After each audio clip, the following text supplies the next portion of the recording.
Welcome to this journey of one of the most disturbing cases in recorded history from the American South. Before we begin, I invite you to leave a comment about where you're watching from and the exact time you heard this story. We're interested in knowing where and at what times of day or night these documented accounts arrive. In the sweltering summer of 1887, the residents of Whitehaven County, Georgia, would gather on Sundays at the local church to escape the oppressive heat and share hushed whispers about the strange happenings at Blackthornne Plantation. The once prosperous cotton estate sat atop a small hill overlooking miles of farmland, its white columns now weathered and gray, much like its owner, Augustus Blackthornne.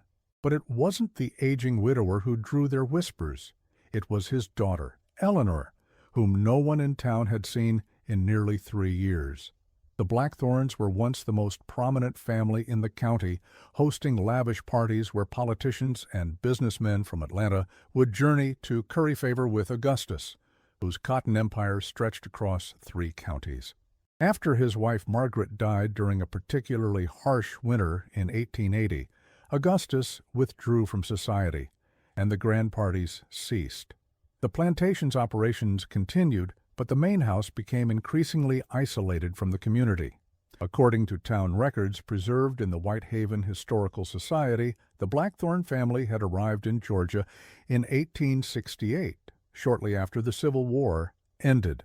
Augustus had purchased the failing plantation at a fraction of its pre-war value, using wealth he had allegedly accumulated during extensive travels abroad.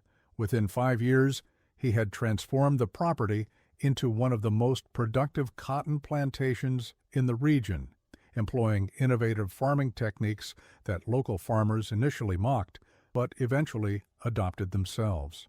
Eleanor Blackthorne had always been described as a woman of substantial appetite. Town records from the local physician, Dr. Howard Wells, indicate that by age 25, Eleanor weighed nearly twice what would be considered average for a woman of her height. In his private notes, later discovered in a small leather journal found in the doctor's office after his death in 1898, Dr. Wells wrote with clinical detachment about Eleanor's condition, using terms like morbidly corpulent and afflicted with excessive adiposity. A portrait of Eleanor painted in 1878 when she was 22 shows a young woman with an undeniably large frame, but also striking features, intelligent eyes, high cheekbones, and an expression that one art historian later described as suggesting a keen mind trapped in an uncooperative body. This portrait, now housed in the Georgia State Archives, is the last known visual record of Eleanor before her seclusion. The relationship between Eleanor and her father had always appeared unusual to those who observed them at social functions. Augustus would monitor his daughter's food intake with unsettling attention, sometimes removing items from her plate or adding specific foods that he insisted she consume. Margaret Blackthorne, according to accounts from household staff, often attempted to intervene in these interactions, but was invariably overruled by her husband. The last time anyone from town had seen Eleanor was at her father's 65th birthday gathering in June of 1884, a modest affair compared to the Blackthorne celebrations of years past. Millicent Porter, the wife of the town's only lawyer, would later recount to the Whitehaven County Chronicle that Eleanor had appeared unnaturally large and struggled to breathe while simply sitting in a chair. Mrs. Porter also noted that despite the summer heat, Eleanor wore a high-necked dress with long sleeves, leaving only her face visible, a face Mrs. Porter described as pallid and swollen beyond recognition. During this final public appearance, witnesses reported that Eleanor hardly spoke, responding to questions with only the briefest of answers. Augustus remained by her side throughout the evening, occasionally leaning close to whisper in her ear. According to Millicent Porter's account, whenever food was offered to Eleanor, Augustus would intercept it, stating, "My daughter follows a specialized diet for her health. I attend to all her nutritional needs personally." The party ended abruptly when Eleanor appeared to experience some kind of physical distress. Augustus quickly escorted her from the room, and the guests were politely but firmly asked to leave by the household staff. Dr. Wells was summoned to the plantation that night, but he never spoke publicly about what he observed. His medical log, recovered decades later, contains only a cryptic entry. Called to Blackthornne Plantation, REEB condition concerning. AB refused recommended course of treatment, unusual marks observed. Patient fearful. What transpired over the next 3 years at Blackthornne Plantation would remain largely unknown until the spring of 1887, when a former house servant named Abigail Williams came forward with a story so disturbing that the editor of the Whitehaven County Chronicle initially refused to publish it. The full account was eventually documented in a series of private letters between the editor James Harlow and his colleague at the Atlanta Constitution. These letters were discovered in 1962 during the renovation of the old Chronicle building and were subsequently sealed in the county archives. Abigail Williams had worked at Blackthornne Plantation for nearly a decade before fleeing in February of 1887. She had initially been hired as Eleanor's personal maid, but her role had gradually shifted until she was forbidden from entering Eleanor's chambers entirely. According to Abigail's testimony, the change began after Margaret Blackthorne's death, when Augustus began spending increasingly long periods alone with his daughter. At first, I thought it was grief bringing them closer, Abigail stated in her account. Mr. Blackthorne had always been peculiar about Miss Eleanor's care, but after Mrs. Blackthorne passed, his behavior became something else entirely. According to Abigail's testimony, Augustus Blackthorne had become obsessed with his daughter's size. But rather than attempting to help Eleanor lose weight, he seemed determined to increase it.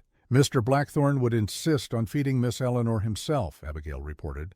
He would lock himself in the dining room with her every evening at precisely 7 o'clock and wouldn't emerge until well past midnight. Abigail described how the staff was instructed to prepare elaborate meals according to Augustus's exact specifications, often including unusual ingredients that arrived in unmarked packages from Savannah or Charleston.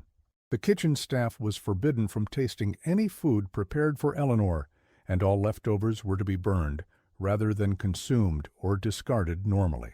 There came a point when Miss Eleanor stopped coming downstairs at all, Abigail continued in her testimony. Mr. Blackthorne had a dumbwaiter installed that went directly from the kitchen to her bedroom. He would inspect everything that went up to her, often adding powders and liquids from bottles he kept locked in his study. What exactly Augustus was feeding his daughter remained unclear at first. The plantation's ledgers, meticulously kept by Augustus himself, showed regular purchases of flour, sugar, and other staples in quantities that seemed excessive, even for a household that included several servants. But there were other entries that puzzled investigators years later. Purchases from a pharmaceutical supplier in Savannah for substances listed only as nutritional supplements and medicinal powders. More disturbing were the entries for specialized equipment, surgical instruments, chemical apparatus, and books on topics ranging from anatomy to ancient Egyptian religious practices. One entry dated October 1885 simply reads, Special Containment Vessel, J. Morgan, Boston, $175. The substantial sum, equivalent to several $1,000s today, suggests whatever was purchased held significant importance to Augustus.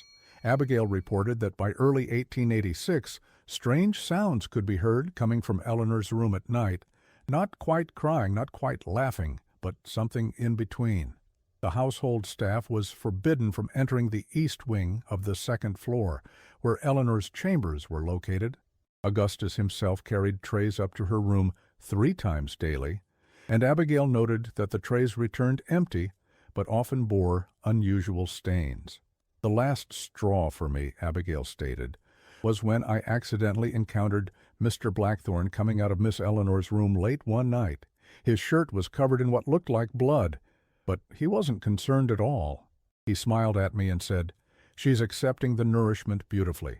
I gave my notice the next morning. The turning point in understanding what was happening at Blackthornne Plantation came when Jeremiah Foster, who worked the fields on the neighboring property, reported something unusual to the county sheriff in April of 1887.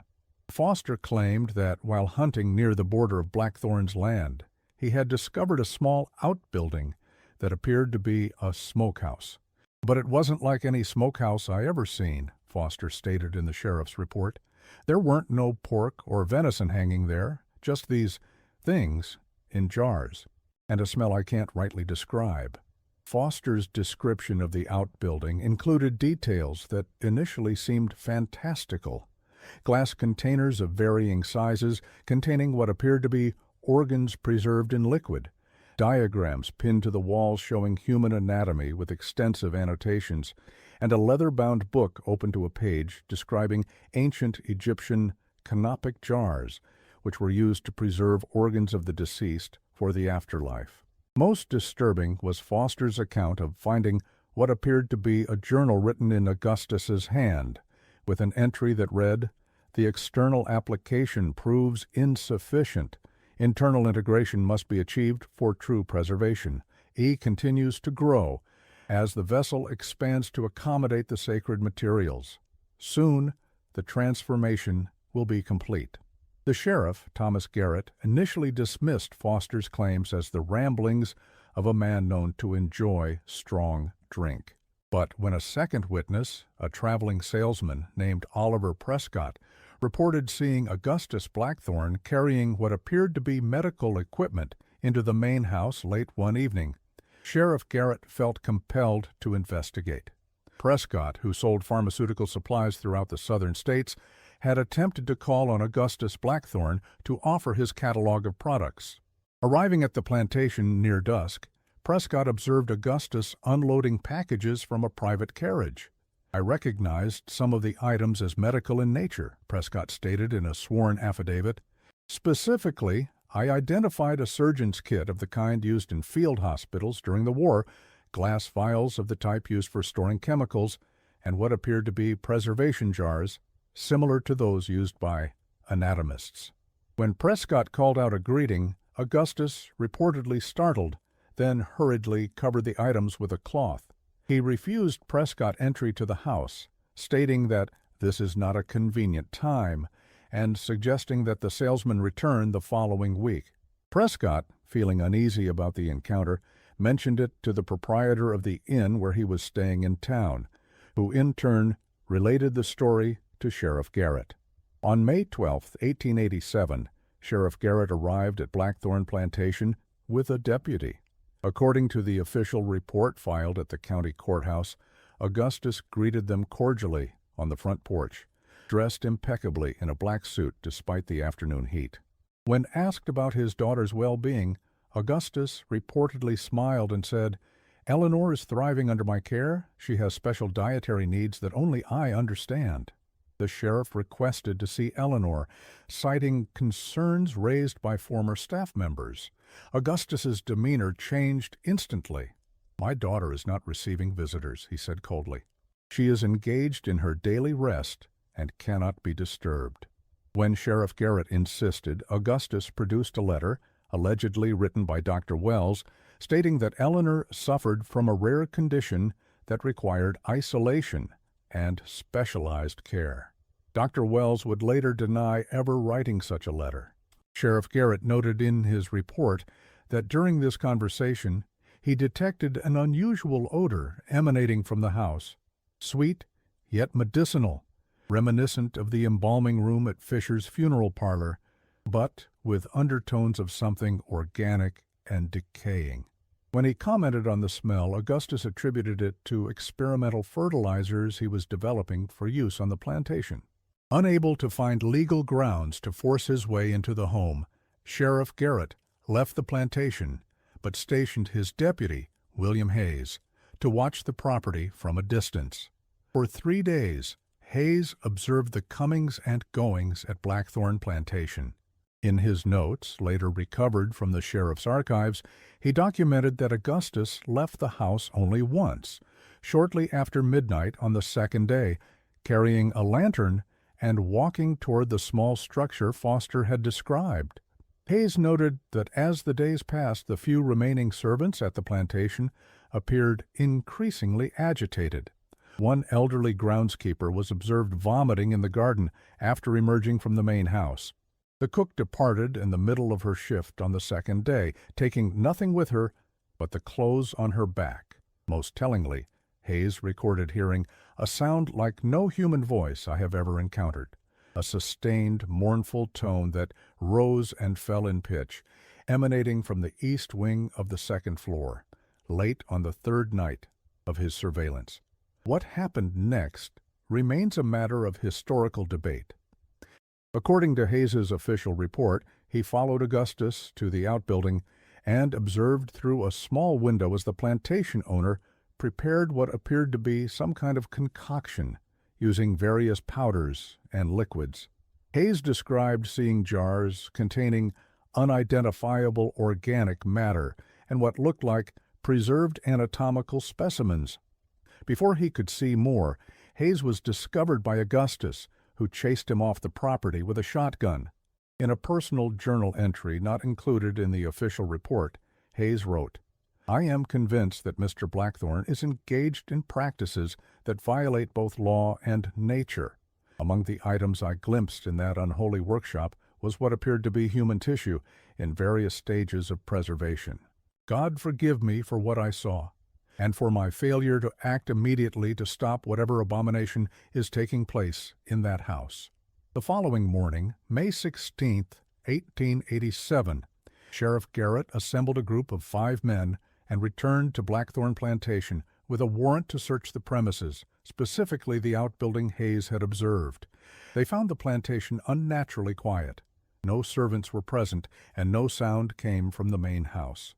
The outbuilding's door stood ajar, the interior hastily cleared out, though the distinctive smell Foster had described lingered in the air. Inside the structure, the sheriff's party found evidence that materials had been recently removed: empty spaces on shelves, clean rectangles on dusty workbenches where equipment had stood, and a still warm ash pile outside where papers had apparently been burned. They did recover several items that Augustus had overlooked or deemed unimportant: a small notebook containing chemical formulas, several empty glass vials bearing labels in Latin, and most significantly, a diagram showing what appeared to be surgical incision points marked on a crude drawing of an obese human figure. When they approached the main house, they found the front door unlocked. Inside, the once grand entrance hall was thick with dust, the furniture covered with sheets. It appeared no one had used this part of the house for some time. As they moved deeper into the home, Sheriff Garrett noted in his report that the air became increasingly stale, with an underlying odor he described as sickeningly sweet, like overripe fruit mixed with something medicinal. The group found Augustus Blackthornne in the library, calmly sitting in a leather chair, reading a book on ancient Egyptian embalming practices. When questioned about Eleanor's whereabouts, Augustus simply pointed upstairs. "My daughter is in her room," he said. "She rarely leaves it these days. She has grown too large for the staircases." When Sheriff Garrett informed Augustus of their intent to search the premises, including the outbuilding and Eleanor's quarters, Augustus showed no resistance. Instead, he closed his book deliberately and said, "You will not understand what you see. What I have achieved is beyond the comprehension of ordinary men. Eleanor has transcended the limitations of the flesh. She has become something magnificent." The second floor of Blackthornne Plantation contained 6 bedrooms. 5 were empty, their furnishings covered and windows shuttered. The door to the 6th, the master bedroom at the end of the hall, was secured with a heavy iron lock. When Augustus refused to provide the key, Sheriff Garrett ordered his men to break down the door. What they found inside was documented in Sheriff Garrett's report, though much of it was later redacted before being filed in the county records. The unexpurgated version, discovered in 1962 along with the Chronicle editor's letters, described a scene of profound disturbance. Eleanor Blackthornne lay on an enormous, specially constructed bed that took up most of the room. The windows were sealed shut with boards, and the air was thick with the sickly sweet smell that permeated the house. But it was Eleanor herself who caused the sheriff's deputy to flee the room in horror. She had indeed grown in size, but not in any natural way. Eleanor's body appeared grotesquely distended, her skin stretched thin and marbled with visible veins. Her limbs were immobilized by their own mass, and her breathing came in shallow, labored gasps. But most disturbing of all were the numerous surgical scars that covered her body, precise, methodical incisions that had been carefully sutured closed. The room had been converted into something between a bedroom and a medical laboratory. Glass tubing connected to Eleanor's arms, delivering a slow drip of amber-colored fluid from containers mounted on the wall. A table beside the bed held surgical instruments, neatly arranged and meticulously clean. Notebooks filled with Augustus's handwriting were stacked on a desk, their pages covered with diagrams, chemical formulas, and daily observations of Eleanor's condition. Sheriff Garrett's report describes Eleanor's state in clinical detail. The subject's abdomen appears distended beyond all natural proportion, with the skin stretched so thin as to be nearly translucent in places, revealing what appear to be foreign objects implanted within the subcutaneous tissue. The subject's face retains recognizable features, but is swollen beyond recognition when compared to the portrait in the downstairs hallway. Most disturbing was the report's description of Eleanor's eyes, which tracked movement in the room and showed clear signs of awareness and comprehension, suggesting that despite her physical condition, she maintains cognitive function. When Sheriff Garrett addressed her directly, Eleanor was unable to speak, but communicated through slight movements of her fingers. Multiple surgical scars in various stages of healing cover approximately 70% of the visible body surface. When questioned by Sheriff Garrett, Augustus remained eerily calm. "I've been feeding Eleanor what she needs," he said. "She always had such an appetite. I simply found a way to satisfy it permanently." He then explained, with the detached precision of a medical lecturer, how he had been surgically implanting various substances into his daughter's body, preserving her, he claimed, by a method of his own devising, inspired by ancient Egyptian techniques, but improved upon. The substances in the jars from the outbuilding, Augustus explained, were special compounds he created, mixtures of chemicals, herbs, and various organic materials, which he believed would transform Eleanor's body from within. He spoke of transcendence through consumption, and how Eleanor would eventually become a vessel of perfect preservation. In a moment of chilling clarity, Augustus told the sheriff, "The Egyptians removed organs to preserve them separately. I have found a way to preserve them in situ. Eleanor's tissues are gradually being replaced with materials that will never decay. She is becoming eternal, Sheriff. Can you claim to have done anything of such significance for someone you love?" Sheriff Garrett immediately took Augustus into custody and sent for Dr. Wells to examine Eleanor. The doctor's report, sealed by court order until 1952, described finding evidence that Augustus had been performing amateur surgical procedures on his daughter for years, implanting foreign substances directly into her tissues. These substances, later analyzed by a chemist from Atlanta, included various embalming chemicals, botanical extracts, and other materials the chemist was unable to identify. Dr. Wells's examination revealed the full extent of Augustus's experiments.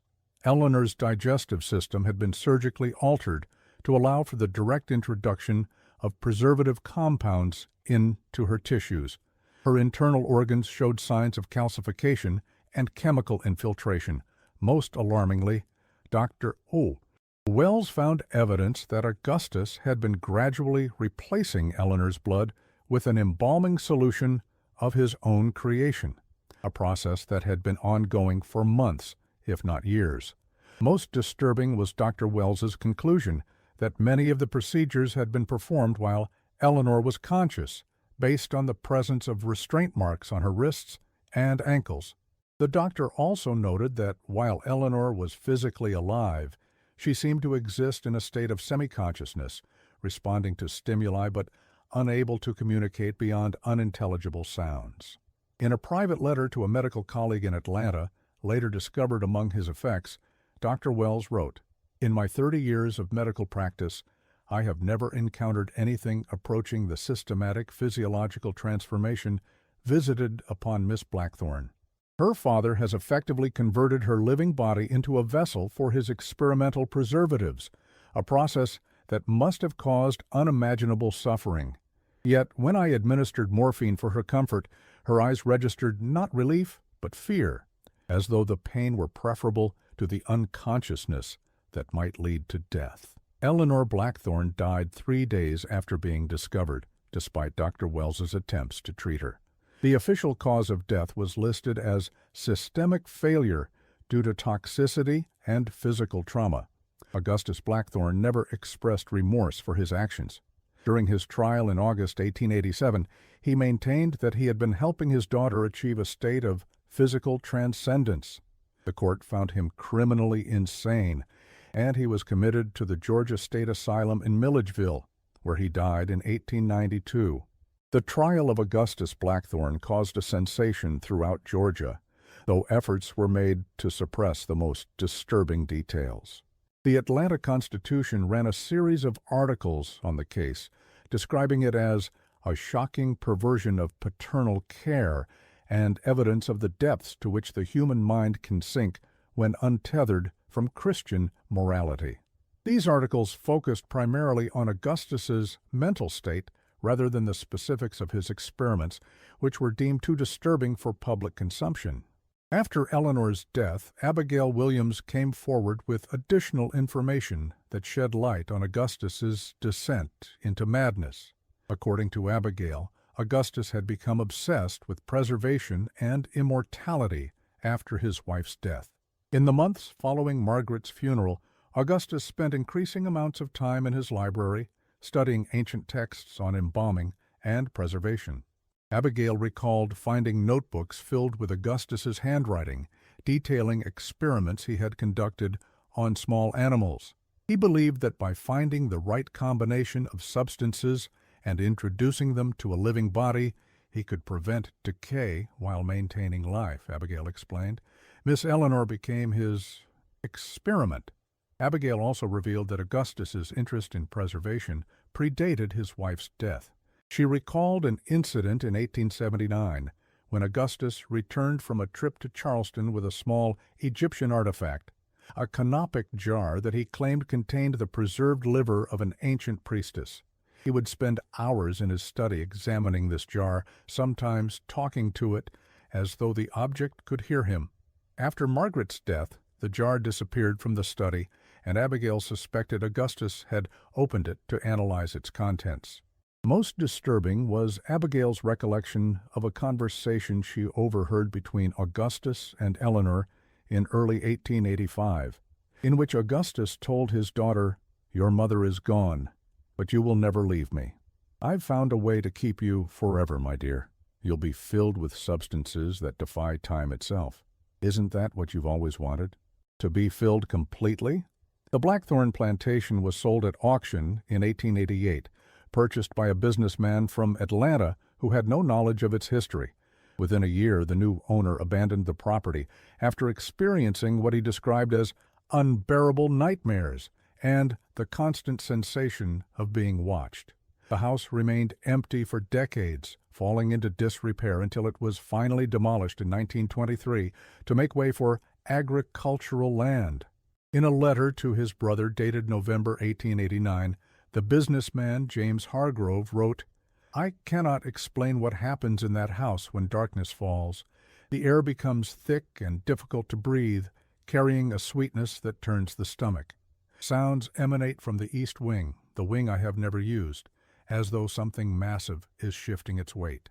Most disturbing are the dreams, in which I find myself being slowly filled with some foreign substance, my body expanding beyond recognition as a voice whispers, 'You must be preserved.'" The case might have faded into obscurity had it not been for Professor Martin Sullivan of Emory University, who in 1962 discovered the unredacted sheriff's reports and medical documents while researching a book on unusual criminal cases in Georgia history. Sullivan's research uncovered additional disturbing details about Augustus Blackthorne's background that hadn't been known during the trial. Before purchasing Blackthornne Plantation in 1868, Augustus had spent several years traveling in Egypt and the Middle East. Records from the British Museum indicate that he participated in several archaeological expeditions and developed a particular interest in ancient Egyptian mummification practices.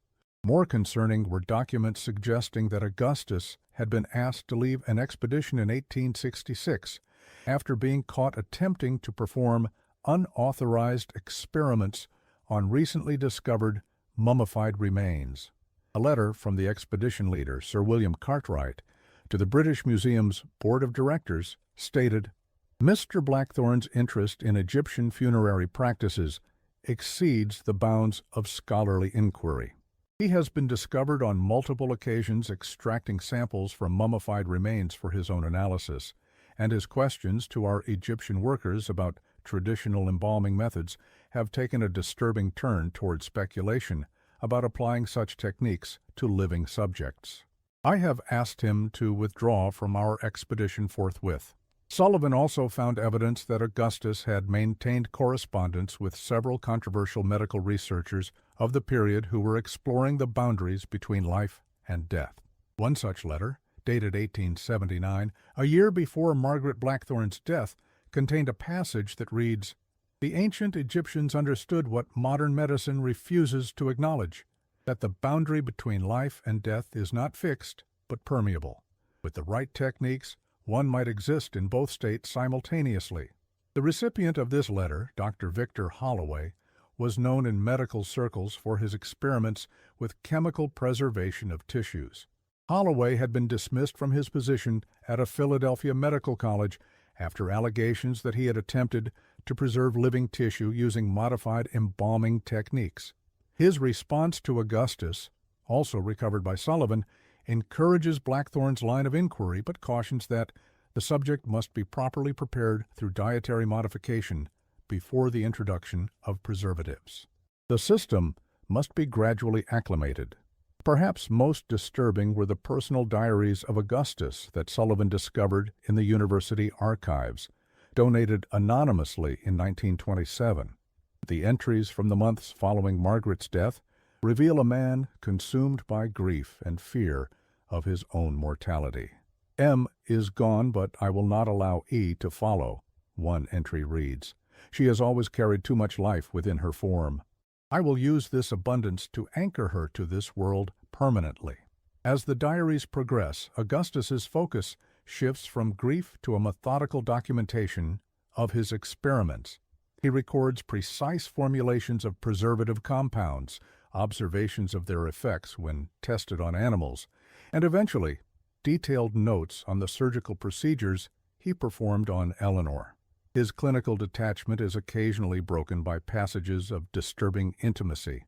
"E cried today as I made the third incision. I explained that her pain is temporary, but her preservation will be eternal. She will thank me when the transformation is complete."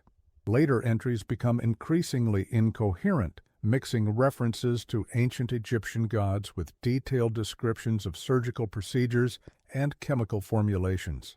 The final entry, dated just 3 days before Sheriff Garrett's fateful visit to the plantation, reads simply, "The transformation is nearly complete. Soon, Eleanor will never hunger again."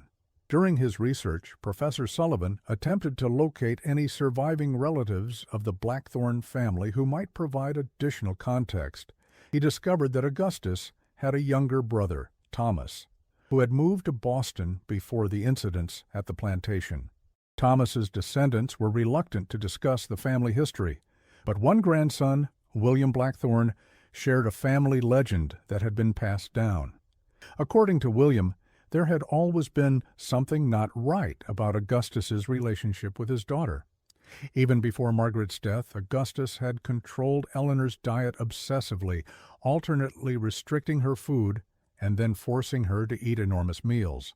William's father had once described visiting the plantation as a child and witnessing Augustus standing over Eleanor at the dinner table, refusing to let her leave until she had consumed everything on her plate, even as she wept.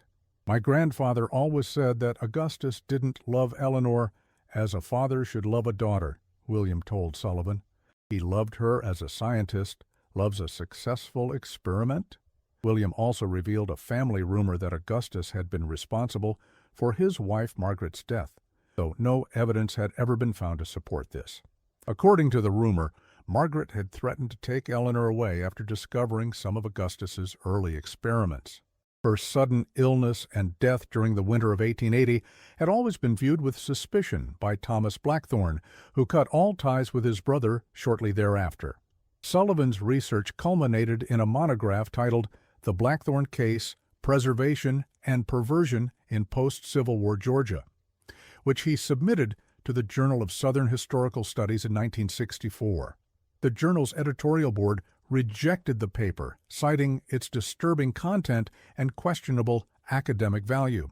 Sullivan continued to seek publication for several years before abandoning the project. His research notes were donated to Emory University upon his death in 1968, but were restricted from public access until 2010. When Sullivan's materials finally became available to researchers, they revealed one final disturbing detail that the professor had uncovered but never published.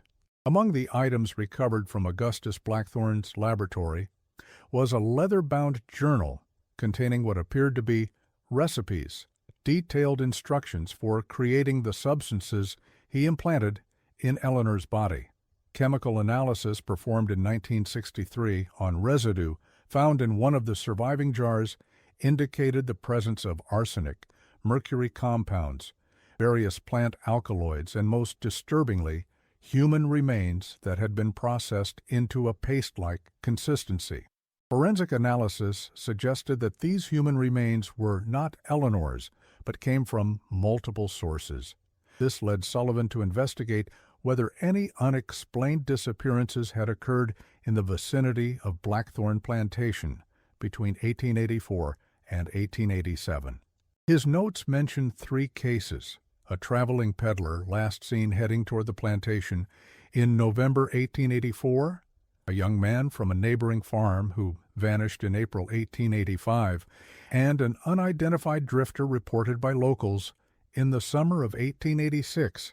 None of these disappearances had been connected to Augustus Blackthornne at the time.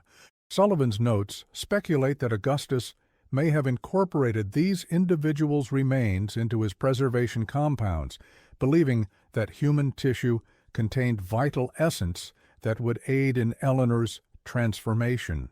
However, without conclusive evidence, Sullivan chose not to include these suspicions in his formal research, noting, absent exhumation and modern forensic testing, which the authorities are unwilling to authorize, this must remain speculative. Dr. Rebecca Chen, who reviewed Sullivan's findings in 2012, suggested that Augustus had been attempting to create a form of living mummification based on his understanding of ancient Egyptian practices, but modified through his own disturbed innovations. He seems to have believed that by gradually replacing his daughter's internal tissues with these preserved substances, he could halt the processes of aging and decay while maintaining some semblance of life. Dr. Chen wrote in her analysis. Dr. Chen also noted parallels between Augustus's experiments and certain ancient Egyptian religious beliefs. The Egyptian concept of the body as a vessel for the soul, which needed to be preserved for eternity, appears to have merged in Augustus's mind with 19th century scientific interests in chemical preservation. The result was a horrific hybrid of spiritual and pseudo-scientific practice, with his daughter as the unwilling subject. In 2015, an archaeological survey of the former Blackthornne Plantation property, conducted as part of an environmental assessment before new construction, uncovered a disturbing find. Beneath what would have been the location of the outbuilding described in Sheriff Garrett's report, researchers discovered a small chamber dug into the earth. Inside were the remains of several glass containers, their contents long since degraded, and a metal box containing what appeared to be surgical instruments of 19th century design. Most significant was the discovery of a sealed ceramic vessel of apparent Egyptian design, likely the canopic jar that Abigail Williams had described. The jar was transferred to Emory University for analysis, where researchers determined it was a 19th century reproduction rather than an authentic artifact. Inside, they found traces of a substance that chemical analysis identified as a mixture of embalming compounds and organic material of indeterminate origin. The Blackthornne case represents a disturbing intersection of historical factors: the isolation possible on remote plantations in the post-Civil War South, the period's limited understanding of mental illness, and the dangerous misapplication of ancient practices viewed through the lens of amateur scientific experimentation. The land where Blackthornne Plantation once stood is now part of a large commercial farm. No physical trace remains of the house or outbuildings, yet local residents still report unusual phenomena in the area: an unexplained sweet smell that sometimes rises from the ground on hot summer nights, and a heaviness in the air that makes it difficult to breathe. In 1954, a tenant farmer plowing a field near the former plantation site unearthed a small glass jar containing a dark substance. The jar was sent to a laboratory at the University of Georgia for analysis, but the results were inconclusive. The report noted only that the substance contained organic material of indeterminate origin and the traces of chemicals consistent with early embalming practices. The jar and its contents were subsequently lost during a move between university departments. Local folklore has embellished the Blackthornne story over the decades. Some versions claim that on certain nights, particularly during full moons in summer, the outline of the plantation house can be seen shimmering in the air above the field where it once stood. Others suggest that the land where the house was located remains unusually barren, with crops failing to thrive despite numerous soil treatments. Agricultural scientists attribute this to ordinary soil depletion, but local farmers continue to refer to the area as Eleanor's Acre and generally avoid it. The story of Eleanor Blackthornne serves as a grim reminder that sometimes the most profound horrors are not supernatural, but emerge from the darkness within the human mind. A father's twisted love transforming his daughter into something neither truly alive nor dead, fed nightly with substances never meant to nourish. Perhaps the most chilling aspect of the case is Augustus Blackthorne's final statement during his commitment hearing, recorded by the court stenographer, but omitted from most official accounts. Eleanor understood what I was doing. In her own way, she was hungry for it. We all hunger for permanence in this impermanent world. I simply found a way to satisfy that hunger forever. The stenographer who recorded these words, Martha Collins, later wrote in her personal journal, "I have transcribed the words of murderers and madmen in my 15 years at the courthouse, but none have affected me like those of Augustus Blackthornne." It was not the content of his statement, but the absolute conviction with which he delivered it, as though he were explaining a simple truth that the rest of us were too limited to comprehend.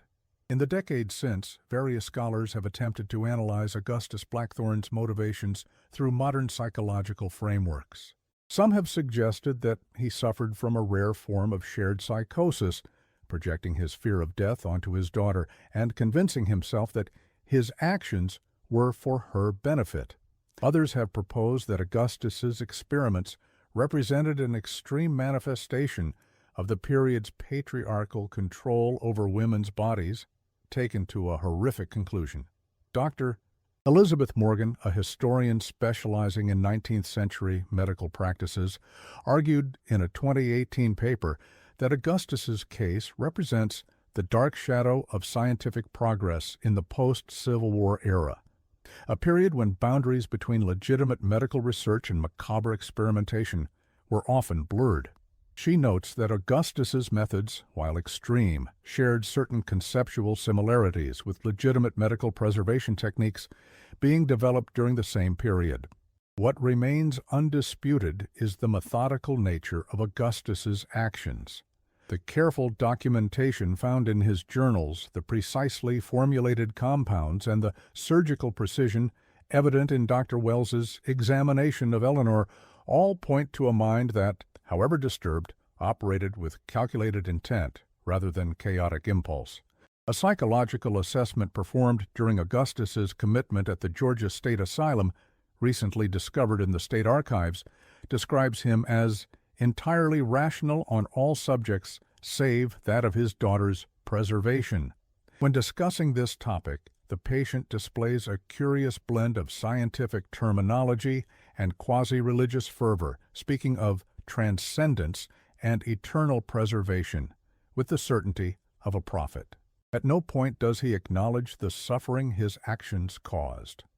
The asylum records indicate that Augustus continued his research even in confinement, filling notebooks with increasingly elaborate theories about preservation and transformation. These writings reveal a gradual shift from pseudo-scientific justifications to explicit religious imagery, with Augustus eventually describing himself as a high priest of Anubis, guiding my daughter through the transformation from mortal to eternal. The last official mention of the Blackthornne case appears in the records of the Georgia State Asylum. A notation in Augustus's file dated February 17, 1892, reads, "Patient expired during night. Cause, heart failure." Patient's final words, spoken to night attendant, "Eleanor is waiting. She's grown so beautiful now." The attendant who recorded these words, Samuel Mercer, later requested a transfer to another ward. In his request, preserved in the asylum's personnel records, he wrote, "I can no longer serve in the ward where Mr. Blackthornne resided." The expression on his face at the moment of death was one of such profound satisfaction that it haunts my dreams. Mercer elaborated on this experience years later in a letter to a colleague. "I have witnessed many deaths during my service, but none like Blackthorne's. In the moment before he died, he sat upright in bed, his eyes fixed on something I could not see, and a smile of such genuine joy spread across his face that for an instant I almost believed his delusions.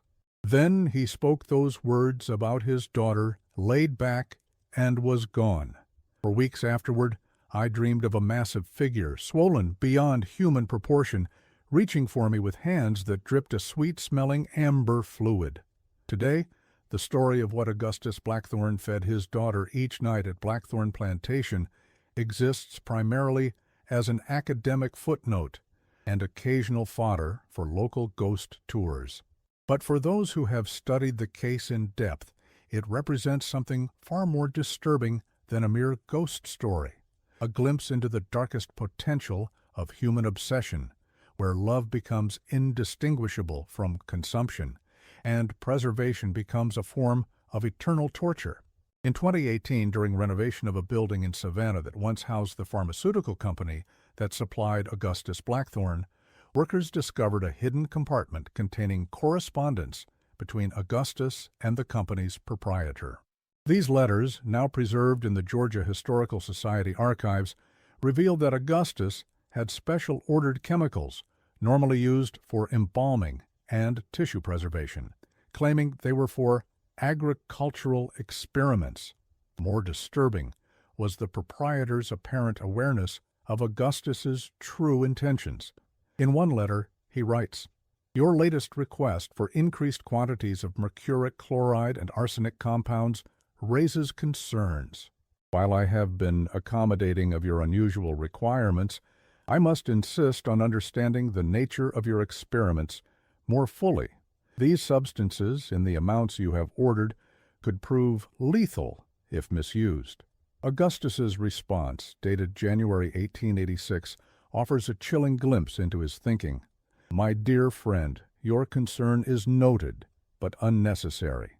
The subjects of my experiments are being gradually acclimated to these compounds through careful dietary introduction. What would kill an unprepared organism merely transforms one that has been properly conditioned. I am creating something unprecedented, a living being that defies corruption. When my work is complete, I shall invite you to witness the result. The sun still rises and sets over the fields where Blackthornne Plantation once stood. Crops grow, seasons change, and life continues its natural cycle of growth and decay. Perhaps this is the most fitting rebuke to Augustus Blackthorne's twisted vision, that despite his efforts to conquer the natural order, nature reclaimed its domain, leaving no trace of his attempts to create unnatural permanence. Yet, in archives and historical records, in academic papers and local legends, the story of the plantation owner who fed his daughter remains preserved, a disturbing reminder that some hungers can never truly be satisfied.